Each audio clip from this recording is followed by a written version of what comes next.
नमस्कार दर्शक बंधु मु सुनीता आपण मानक स्वागत करुछि मो चैनल संस्कृति एवं परंपरा को। महाशिवरात्रि ध्याये नित्यं महेशं रजत गिरिनिभं चारुचंद्रा बतसं रत्नकल्पज्वलांगं परशु मृगवरा भीतिहस्तं प्रसन्नं पद्मासीनं समन्तात् स्तुतममरगणै व्याघ्रकृत्रिं वसनं विश्वाद्यं विश्वबीजं निखिल भयहरं पंचवक्त्रं त्रिनेत्रम।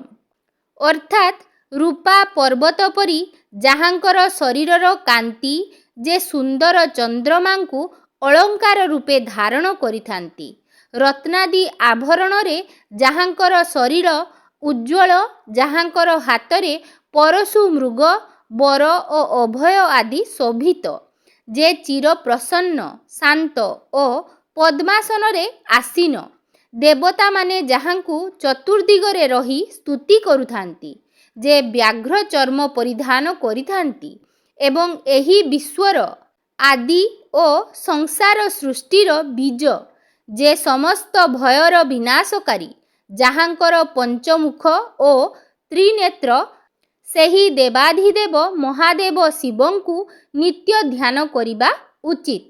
प्रसिद्ध रात्रि शिवरात्रि प्रत्येक मास कृष्ण पक्ष चतुर्दशी रे शिवरात्रि पालित होइथाय। तेबे फाल्गुन कृष्ण पक्ष चतुर्दशी सबुठारु अधिक महत्वपूर्ण।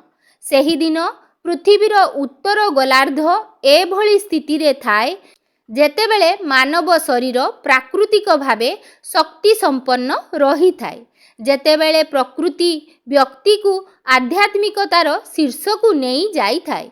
एहार उपयोग करिबाकू महाशिवरात्रि परंपरा आयोजित होई थाए। सबुकिछि जहाँकर मध्यरे साइट बा अधिष्ठित बा जिए समस्तंकर आश्रय स्थल, से हेउछंती शिव। महाशिवरात्रि पालन करिबार मूल उद्देश्य हेउछि प्रकृति ठारू विशेष शक्ति आहरण करी आध्यात्मिक आनंद प्राप्त करिबा। आध्यात्मिक मार्गरे थिबा लोकंक पई शिवरात्रि विशेष महत्वपूर्ण। महादेवंकर तपस्या कले अफुरंत आनंद, सह्य धैर्य, अध्यवसाय ओ वैशिष्ट्यानुपातिक परिपोषण मिली थाए। भगवान शंकरंक भली किए हेबो? व्यतिक्रम देवता ये, भस्म विलेपित, बाघछाल परिहित, गलारे सर्प मंडित, नंदी भृंगी बेष्टित, जटाधारी, वृषभारूढ़, अद्भुत देवता शिव, सतरे अद्भुत। कथारे अछि सर्वस्व दान करी शिव श्मशानवासी, पुणी अकर्मा दानी, तेणु तांको भक्तंक संख्या अधिक। मानव, देव, दानव, यक्ष, गंधर्व समस्तंकर अति प्रिय से देवाधिदेव महादेव। देवता माने स्वर्गवासी, शिव किंतु कैलासरे अर्थात मर्त्यरे। देवता माने अमृत पान करी अमर, शिव हलाहल विषकु कंठरे धारण करी भी अमर। बरं जरा मृत्यु भयरु मुक्ति पाई भक्त पाठ करे महामृत्युंजय मंत्र अति आदर रे खाए त्रिशूलाकार त्रिशाखा बेलपत्र धंडा। ओम त्रयंबकम यजामहे सुगंधिम पुष्टिवर्धनम उर्वारुकमेव बंधनात् मृतोर्मोक्षेय मामृताम। देवदेव महादेवंक द्वारा एई दिन संसार प्रकट होइथिला बोली लोके विश्वास करिथांती। पुराणर अन्य एक आख्यान अनुसारे देव और असुर मानक द्वारा समुद्र मंथन समय रे सेथिरु बाहरी थिबा समस्त विषकु शिव पान करी धराकु एक आसन्न विपदरु उद्धार करिथिले। एही विषकु पान करिबा परे विषर ज्वालारे से मूर्छा होई जाइथिले। तांकर संज्ञा न फेरिबा पर्यंत देवगण और शैववृंद अखंड प्रदीप जाली उजागर रे बसिथिले। सेही दिन को मने पकाई श्रद्धालु माने महाशिवरात्रि पालन करिथांती।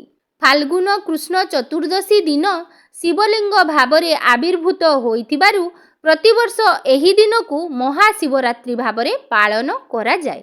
शिवरात्रर महिमा संपर्क रे ମହାଭାରତର ଶାନ୍ତି ପର୍ବରେ କଥିତ ଅଛି ଯେ ପିତାମହ ଭୀଷ୍ମ ସରଶଯ୍ୟାରେ ଥାଇ ଧର୍ମ ଉପଦେଶ ଦେଲାବେଳେ ମହାଶିବରାତ୍ରି ପାଳନ ସମ୍ପର୍କରେ ଇକ୍ଷ୍ୱାକୁ ବଂଶର ରାଜା ଚିତ୍ରଭାନୁଙ୍କ କାହାଣୀ ଉଦ୍ଧାର କରିଥିଲେ।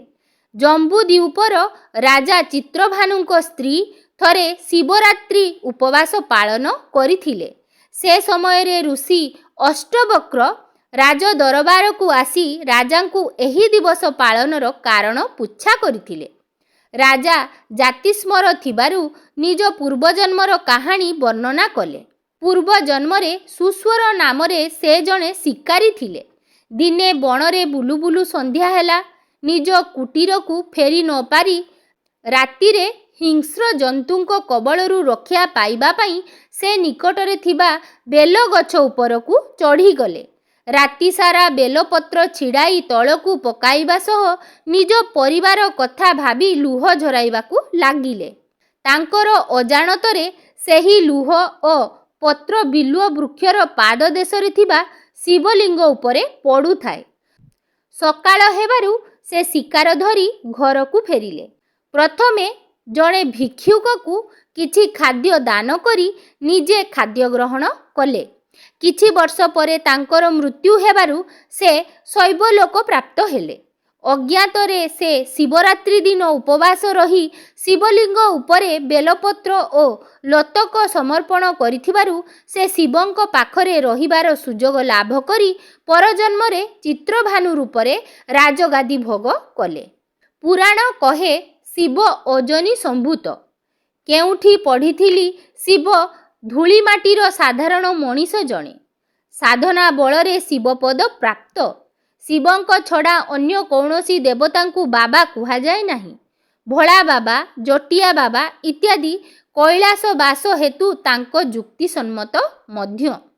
କୈଳାସର ନୈସର୍ଗିକ ଶୋଭା ଓ ସ୍ୱର୍ଗୀୟ ପରିବେଶ ଯିଏ ପ୍ରତ୍ୟକ୍ଷ କରିଛି ସିଏ ଅନୁଭବ କରିପାରିବ। ଆଜିର ବିଜନେସ୍ ଗୁରୁମାନେ ଶିବଙ୍କୁ ବ୍ୟବସାୟ ଅନୁପଯୁକ୍ତ ଭାବରେ ବର୍ଣ୍ଣନା କରନ୍ତି। କାରଣ ଆଶା ଆକାଂକ୍ଷା କିଛି ନଥାଏ ଶିବଙ୍କର। ମାତ୍ର ଥରେ ଦେବାଧିଦେବ ଶିବ ହୋଇସାରିଲା ପରେ ଆଉ କେଉଁ ଆକାଂକ୍ଷା ପୂରଣ ବାକି ରହିଯାଏ ବୁଝି ହୁଏ ନାହିଁ। ଦେବାରେ ଆନନ୍ଦ ଥାଏ ଯାହାର ସେ ଦେବତା।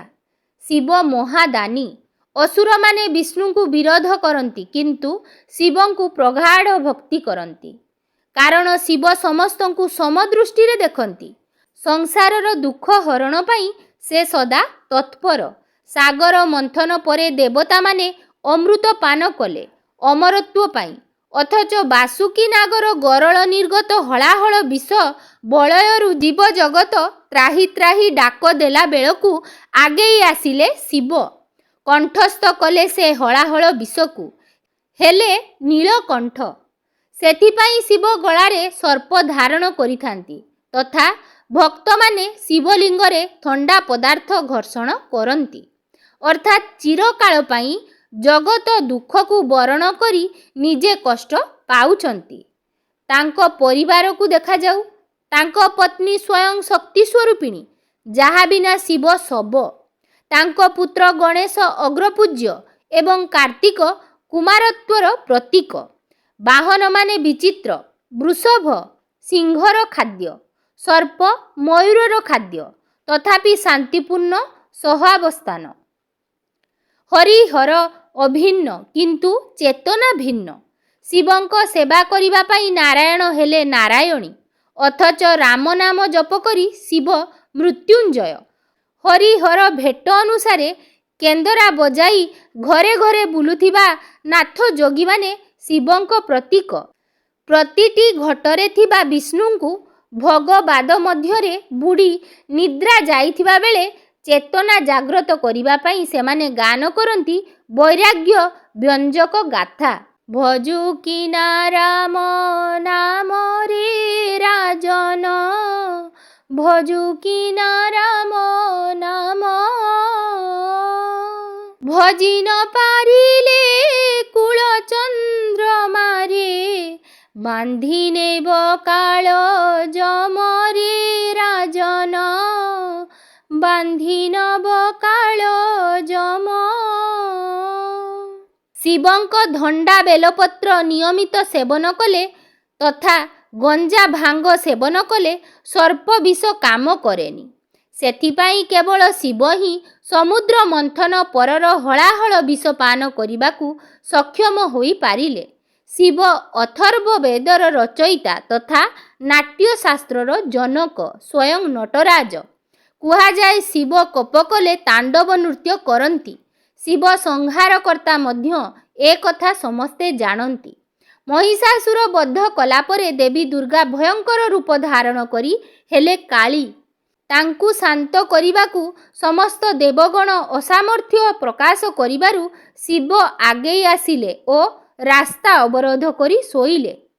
କାଳୀଙ୍କ ପାଦ ଶିବଙ୍କ ଛାତି ଉପରେ ପଡ଼ିବାରୁ ତାଙ୍କର ଚେତନା ଜାଗ୍ରତ ହେଲା ଓ ସେ ସମ୍ବିତ ଫେରି ପାଇଲେ। ଏପରି ମହାନ ଶିବ ହରି ଓ ହର ଏକ ଏବଂ ଅଭିନ୍ନ। ହରି ଆତ୍ମା ହେଲେ ହର ଚେତନା। ଶିବରାତ୍ରିରେ ଉଜାଗର ରହି ଆମେମାନେ ଭିତରର ଚେତନାକୁ ଜାଗରିତ କରିବା।